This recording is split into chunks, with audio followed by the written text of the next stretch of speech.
Gotcha. Hello everyone, and welcome to my patch notes review for update version 12.01 of Monster Hunter World Iceborne. This is the update where we got the Tundra, and we got Stygian Zinogre, and we got the new siege mode against Safajiva. It's actually a huge patch notes for this one. This one contains so many changes and so many bug fixes, so it's going to take a while to break down through all of it. Don't forget you can actually speed up how fast I talk. YouTube gives you that option. As I've mentioned before in my other patch notes reviews, I'm reviewing all the patch notes as they come out. I'm documenting them, so if there's any patch notes you might have missed, I have these all in a playlist. Be sure to check that out. Alright, well we have a long road ahead, so let's get started. In main additions/changes, we have General. Added a cutscene that unlocks the Tundra region in the Guiding Lands. Added new weapon trees, armor, and skills. Added Stygian Zinogre. Stygian Zinogre will appear in a cutscene in the Guiding Lands after finishing the story of Iceborne. Added a new unknown monster, that's going to be Safajiva. A tempered version of Ruiner Gigante will now appear in the game, finally. And then we have a new category called Action. Removed the damage reaction from the startup of the Sword and Shield's Claw Uppercut. So basically, the Sword and Shield's Claw Uppercut is super awesome right now, guys. This, for the next thing it says, the Sword and Shield's Claw Uppercut can now soften a monster's hide. That's right. For those of you who might have missed this detail in the update, what happened is, when you're using the uppercut now, it immediately softens the monster. You don't have to use a claw attack, you don't have to use a weapon attack, you just use the claw uppercut, it immediately softens. It's really OP now. After that, it says, adjusted the damage on the Sword and Shield's Perfect Rush. That's right, Perfect Rush does more damage at this point. It's actually getting really good DPS. It says, adjusted design on how players are knocked back from explosions caused by the Gunlance Wormstake Blast. This is something I haven't tested. Feel free to share it in the comment section if you have tested it. Also, it says here, adjusted various dual blade actions. Alright, so there's so much to explore with this update. I've heard that the dual blades have been improved in a similar way to the way that the Sword and Shield is improved, where if you grab on with the particular move, it just immediately softens them. Don't take my word at this. I have to go, I'll probably post a video on it later, but I have to go test this for myself as well. Next, instead of dropping slinger ammo, the dual blade spinning rising slash will now wound parts easier. Oh right, that's exactly what I was talking about. Fixed an issue where cluster bomb reload speed was normal or reload wouldn't perform while aiming when using the heavy bowgun. I never ran into that problem, luckily. Adjusted design on the Hunting Horn's extended health recovery so that health could be regained even when taking damage over time.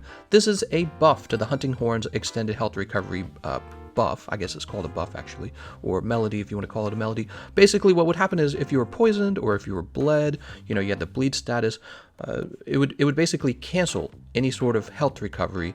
It wouldn't occur at all. So now it's saying it will occur even while you're losing damage. Next, we have adjusted how much ammo is used by the flint shot when the slinger capacity skill is active. So this is a really big change as well. Basically, when you flint shot a monster, what's interesting is, depending on how you did the flint shot, if you flint shotted without using any claw attacks, you're able to go into a second flint shot just as the monster stands up. This is really OP in multiplayer, by the way. It's the best way to rush through a monster in multiplayer. And what's interesting is, in order to get the second flint shot, you need to have another set of slinger ammo, right? Well, not anymore. If you have one level of the slinger capacity skill, you're going to have a little bit of ammo left over, and then you can just go straight into the second flint shot without having to pick up any pods. This is pretty much a big deal. It's a big buff for the slinger capacity skill. Okay, adjusted the Frostcraft skill so that the insect glaive will no longer consume its gauge when performing a mounted attack. There's a little bit of a bonus to the insect glaive. So those were all balance changes. Next, we have this category called System. Right here it says, new decor can now be placed in your room in Celiana. New background music can now be played in your room in Celiana. New designs for the squad card added. New pendants added. Starter-friendly defender weapon line added. Forgeable at the smithy. So the defender weapons, by the way, if you guys didn't know this, are available for people who are playing the base game. Probably you're playing on PC if you're playing the base game. But also you might be playing base game on either of the consoles if you just bought Monster Hunter and you're just now getting into it. And the defender weapons are really, really, really cheap to craft, and they're, for most of the weapon classes, they're the meta. They're really, really powerful. So Capcom's basically giving you the thumbs up and saying, here's the weapon you need to rush through the main story and get to the Iceborne endgame. Okay, it says here, starter-friendly Defender Alpha armor set added, purchasable from the armory. New features added to upgrade armor to its maximum level automatically with the available armor spheres. Cool. When obtaining analyzed special tracks in the guiding lands or when analysis is finished, other players in your expedition will now obtain the same special tracks. Okay, so I didn't even know that this was an issue, but I suppose it was, and they've basically fixed it. The leader of the Guiding Lands expedition can now decrease specific region levels manually by speaking to the handler. I don't really know what the benefit of doing this is. Maybe somebody who is watching this video can explain why we would want to ever decrease a region. After that, we have new layered armor added. And after that, we have new weapon pose added. Your hunter will perform different poses depending on the equipped weapons. That's right, the new weapon poses are very cool, and I can definitely see myself using them in the future for some of my videos. The next category is miscellaneous. What a large word, miscellaneous. Region level fix option is now available while in the Guiding Lands. So why would you want to fix a level in the Guiding Lands while you're already there? The reason you might want to do that is because, let's say you've got like level 7 Tundra, and you see somebody you want to fight in the Ancient Forest, but you don't want to decrease the level of the Tundra. So while you're in the Guiding Lands, you can now fix the regions, go fight the Ancient Forest monster, and then unfix it when you want to, grow some other area. So this is actually a good change to the Guiding Lands. Next, this says, change design so that all ammo types are reloaded when exiting your tent with a bowgun equipped.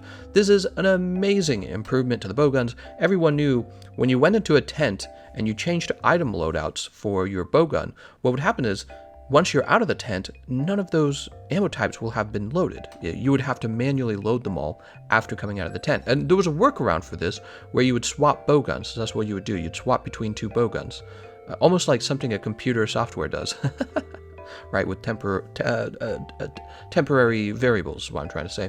But anyways, they've changed it so that as soon as you leave, your bowgun is just automatically reloaded, which is amazing. I'm a bowgun user, so that really affects me.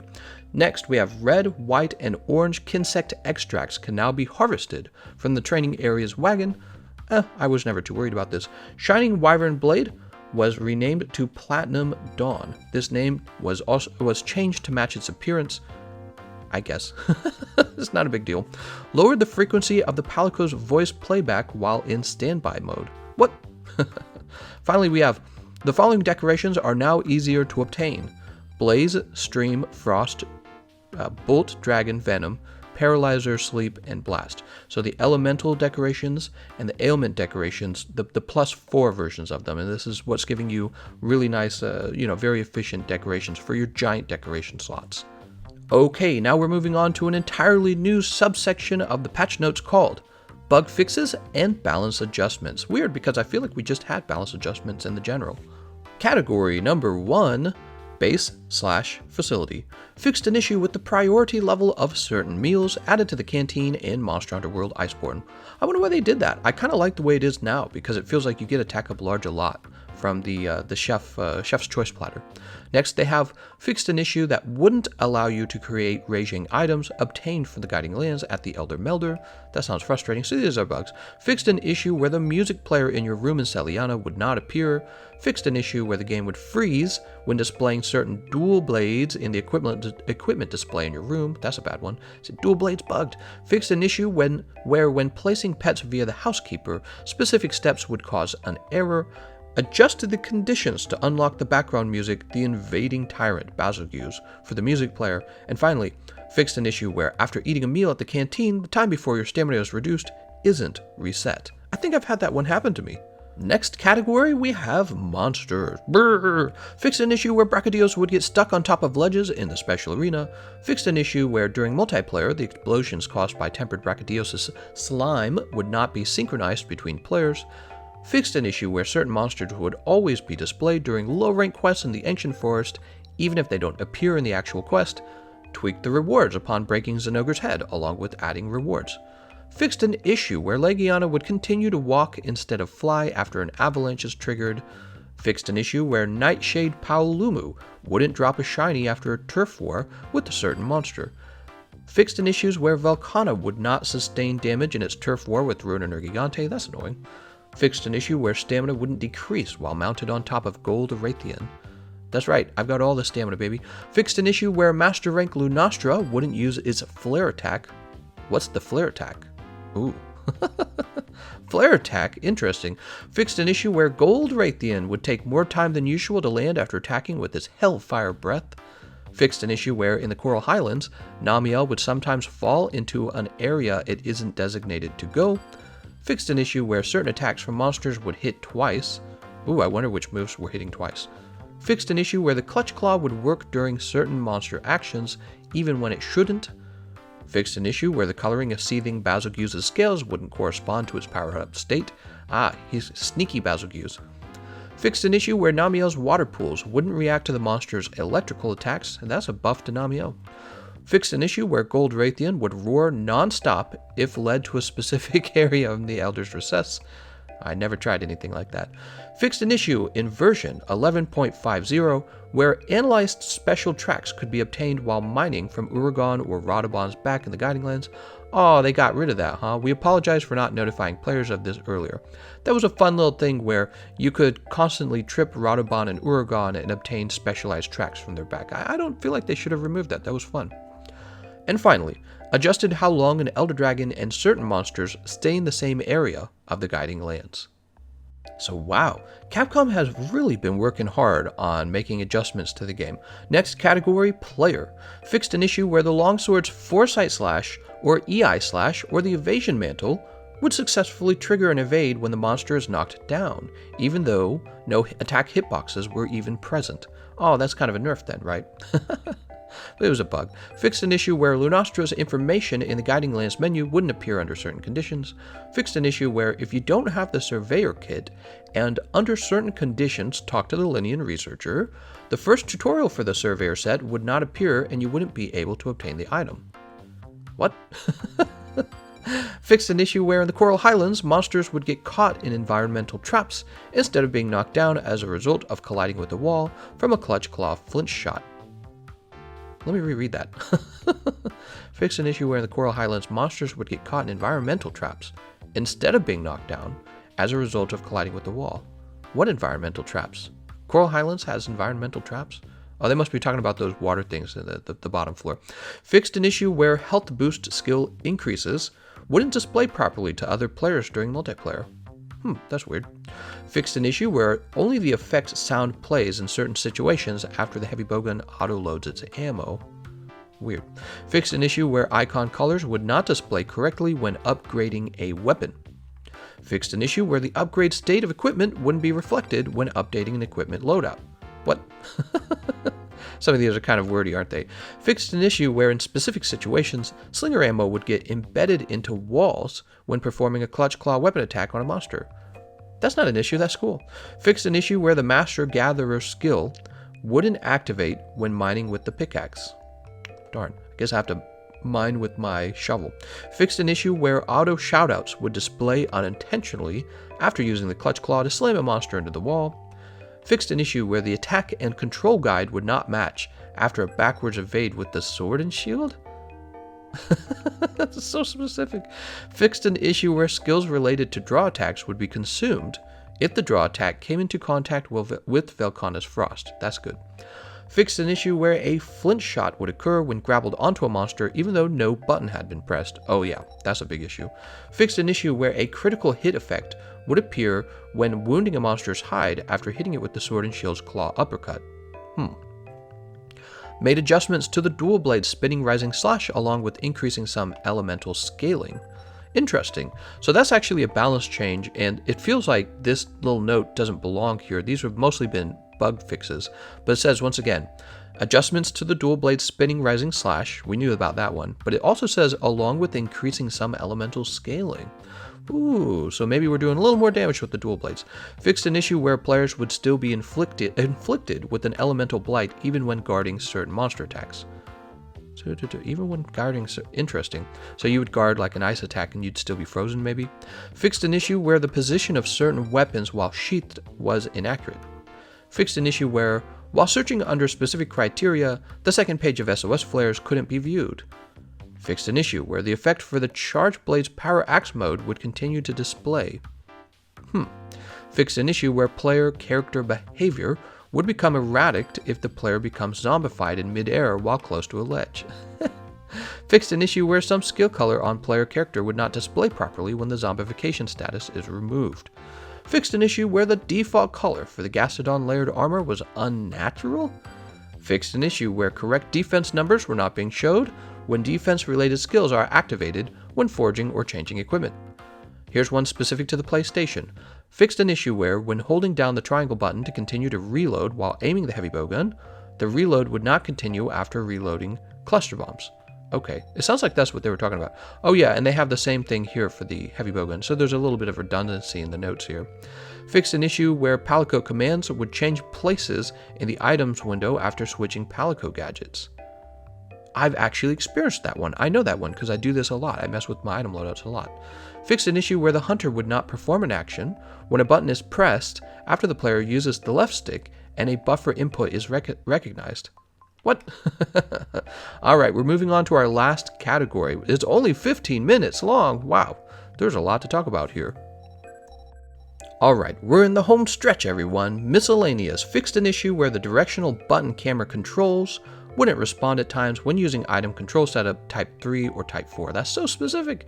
Fixed an issue where the select ammo coding entry in the long range weapon control guide would not display when using item control setting type 2.